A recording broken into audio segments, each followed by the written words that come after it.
Welcome to my YouTube channel Annam en Kaivannam. வணக்கம் viewers, உங்கள் அனைவருக்கும் எனது உலங்கனிந்த விநாயக சதுர்த்தி நல்வாழ்த்துக்கள்.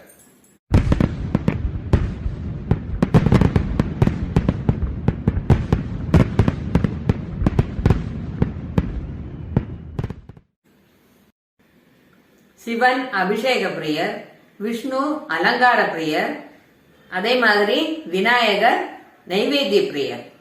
அதனாலதான் விநாயகருக்கு அன்னைக்கு நிறைய நைவேத்தியங்கள், பலவிதமான நைவேத்தியங்கள் செய்யறோம்.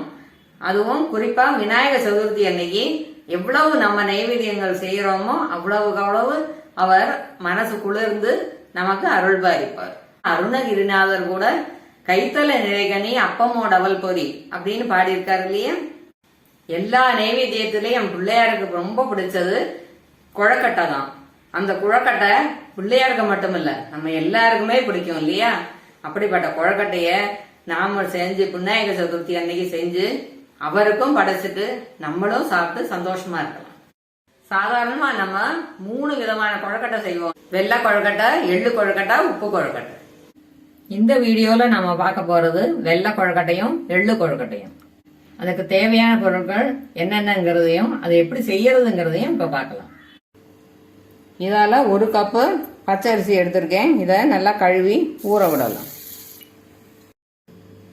தண்ணி ஊற்றி 1.5 மணி நேரம் ஊற விடலாம்.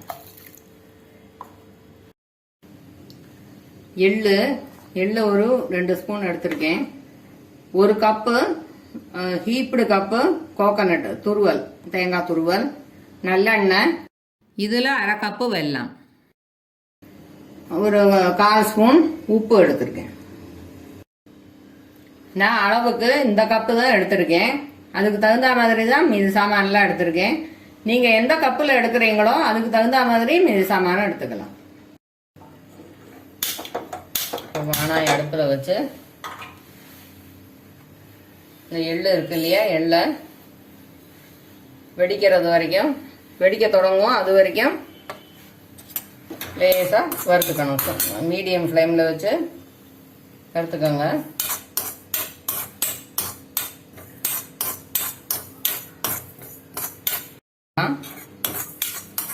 ஆஃப் பண்ணிட்டு இந்த மிக்சியில் போட்டு நல்ல மையா பொடிச்சுக்கலாம். பொடிச்சிட்டோம். இதை இந்த கப்பில் போட்டு வச்சுக்கலாம்.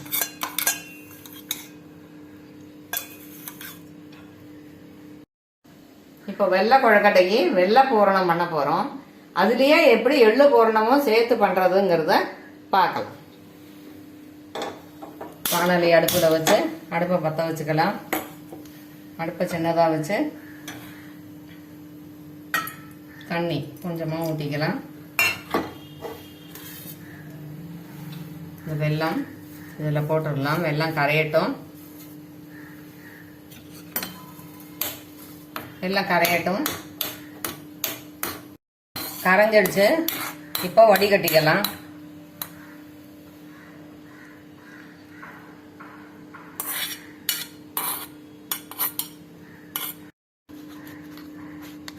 நல்லா சுத்தமாக தான் இருக்கு, கல்லே இல்லை. வடிகட்டின பாகு இதில் ஊற்றிடலாம். தேங்காய் இருக்கு இல்லையா, இதை இதுக்குள்ள போட்டுடலாம்.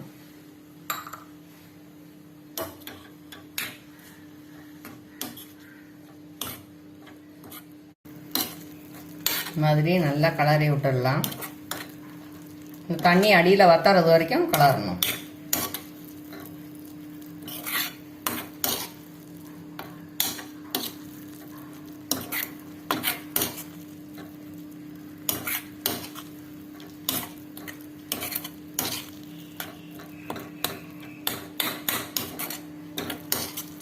விருப்பப்பட்டவங்க ஏலக்காய் தூள் கூட போட்டுக்கலாம். அது நான் போடலை இன்னைக்கு.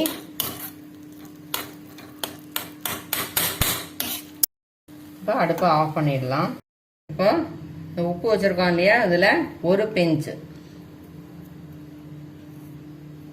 லேசாக 1 பிஞ்சு போட்டு இதை நல்லா தரோவாக கலரி விட்டுடணும். இதுக்கு உப்பு போடுறோம்னா இந்த ஸ்வீட்னஸ் தூக்கலாக காமிக்கும், அதுக்காக. இப்போ இதில் பாதி எடுத்து இன்னொரு பாத்திரத்தில் போட்டுக்கலாம்.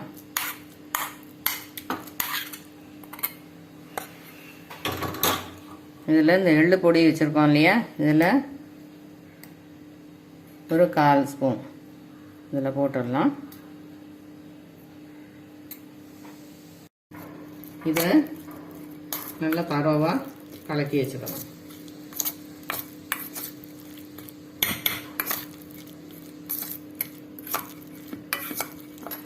எள்ளு கொஞ்சம் கசப்பு சுவை உடையது இல்லையா, இந்த மாதிரி பண்ணும்போது தேங்காய் வெல்லம் ரெண்டுமே இருக்கும்போது அந்த கசப்பு சுவையை எடுத்துடும். அது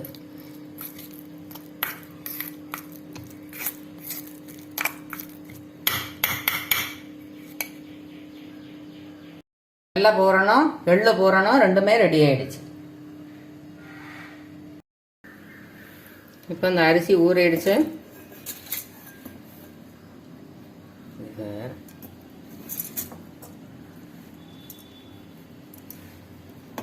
இந்த மிக்சியில் போட்டு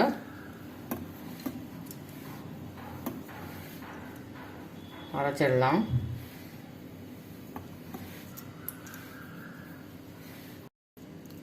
கொஞ்சம் தண்ணி ஊற்றி நைஸாக அரைக்கணும். இந்த மாதிரி நைஸாக அரைச்சிட்டோம். இப்போ இந்த சட்டியில் இதை ஊற்றிடலாம்.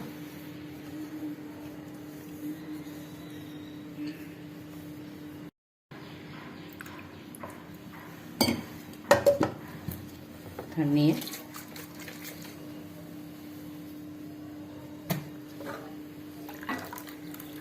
கரைச்சி ஊற்றிடலாம். திக்காக இருக்குது, கொஞ்சம் தண்ணி ஊற்றி லிக்விஃபை பண்ணிக்கலாம். இந்த கன்சிஸ்டன்சி இருக்கணும். உப்பை இதில் போட்டுடலாம்.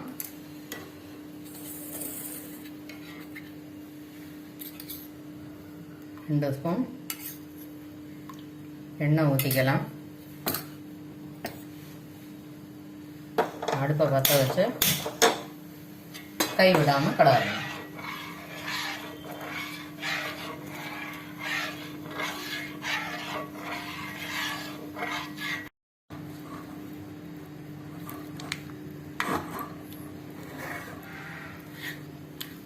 இந்த மாதிரி ஸ்டேஜில் அடுப்பை கொஞ்சம் மீடியமில் வச்சுக்கோங்க.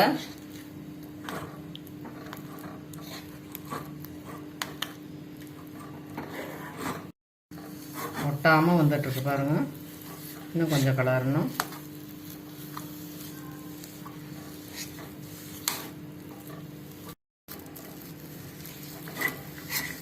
கெட்டி ஆகிட்டு வரும்போது இந்த மாதிரி தேய்ச்சி விட்டுக்கணும். கொஞ்சம்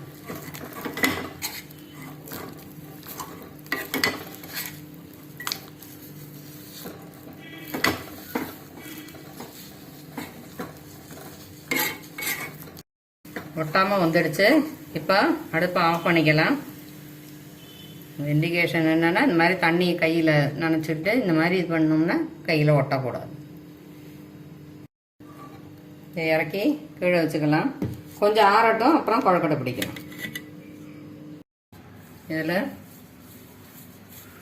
தட்டில் கிரீஸ் பண்ணி வச்சுக்கலாம். நல்லெண்ணெய் வச்சு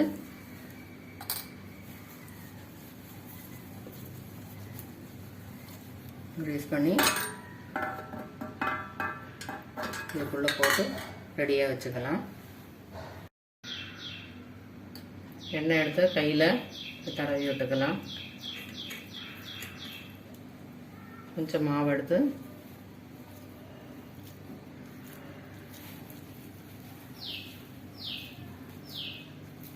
நல்லா இப்படி பிசைஞ்சு ஊற்றிக்கலாம்.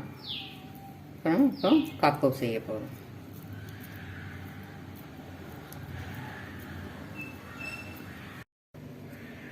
இந்த மாதிரி தின்னா பண்ணிக்கணும். தின்னா பண்ணிவிட்டு பூரணம் கொஞ்சமாக எடுத்து இதுக்குள்ளே வச்சுக்கலாம். 1/2 ஸ்பூன் போடணும் போதும்.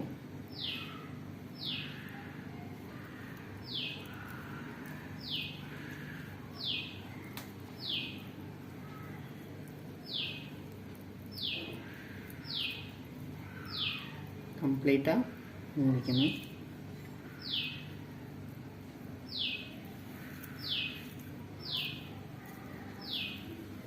பிடிச்சிட்டு இந்த இடத்துல ஒரு மூக்கு வச்சிடணும்.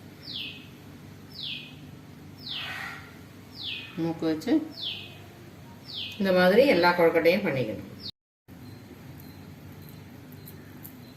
எள்ளு கொழுக்கட்டையே இந்த மாதிரி நீளமாக பண்ணணும்.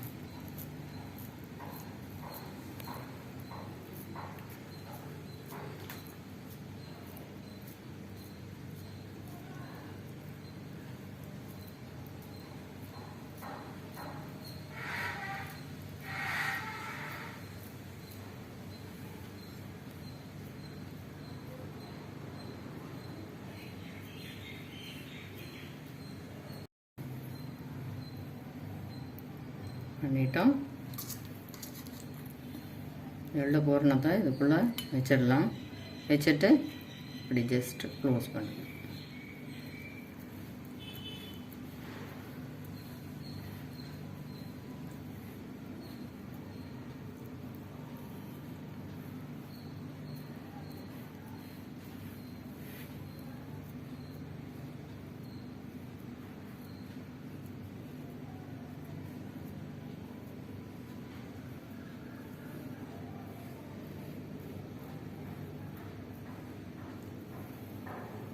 இதையும் வச்சிடலாம். இந்த மாதிரி கூட டிசைன் மாதிரி பண்ணலாம். அது எப்படி பண்ணணும்னு சொல்லுறேன்.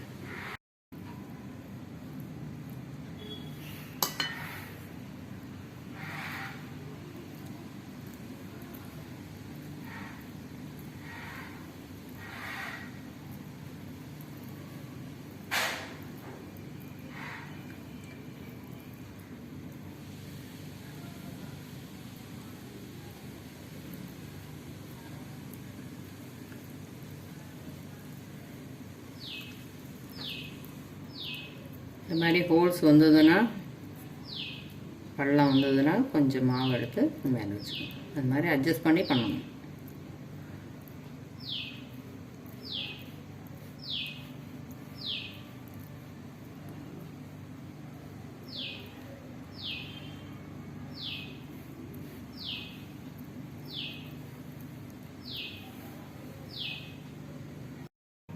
The design we just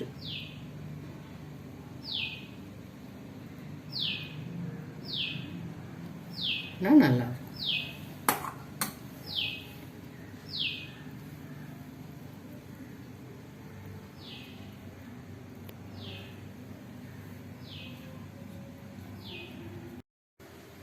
இப்போ கொழுக்கட்டை பிடிச்சிட்டோம். இது இட்லி குக்கரில் தண்ணி ஊற்றிருக்கேன். அடியில் வச்சிடலாம்.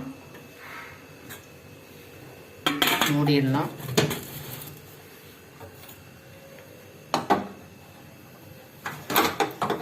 அடுப்பை பற்ற வச்சு மீடியம் ஃப்ளேமில் ஒரு 4-5 நிமிஷம் வைக்கணும். திறந்துடலாம்.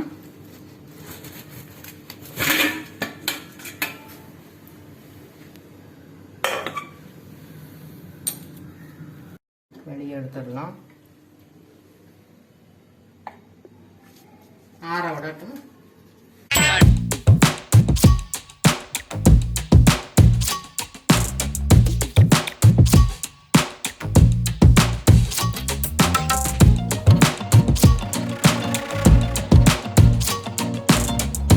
எள்ளு கொழுக்கட்டை நல்லா வந்திருக்கு பாருங்க.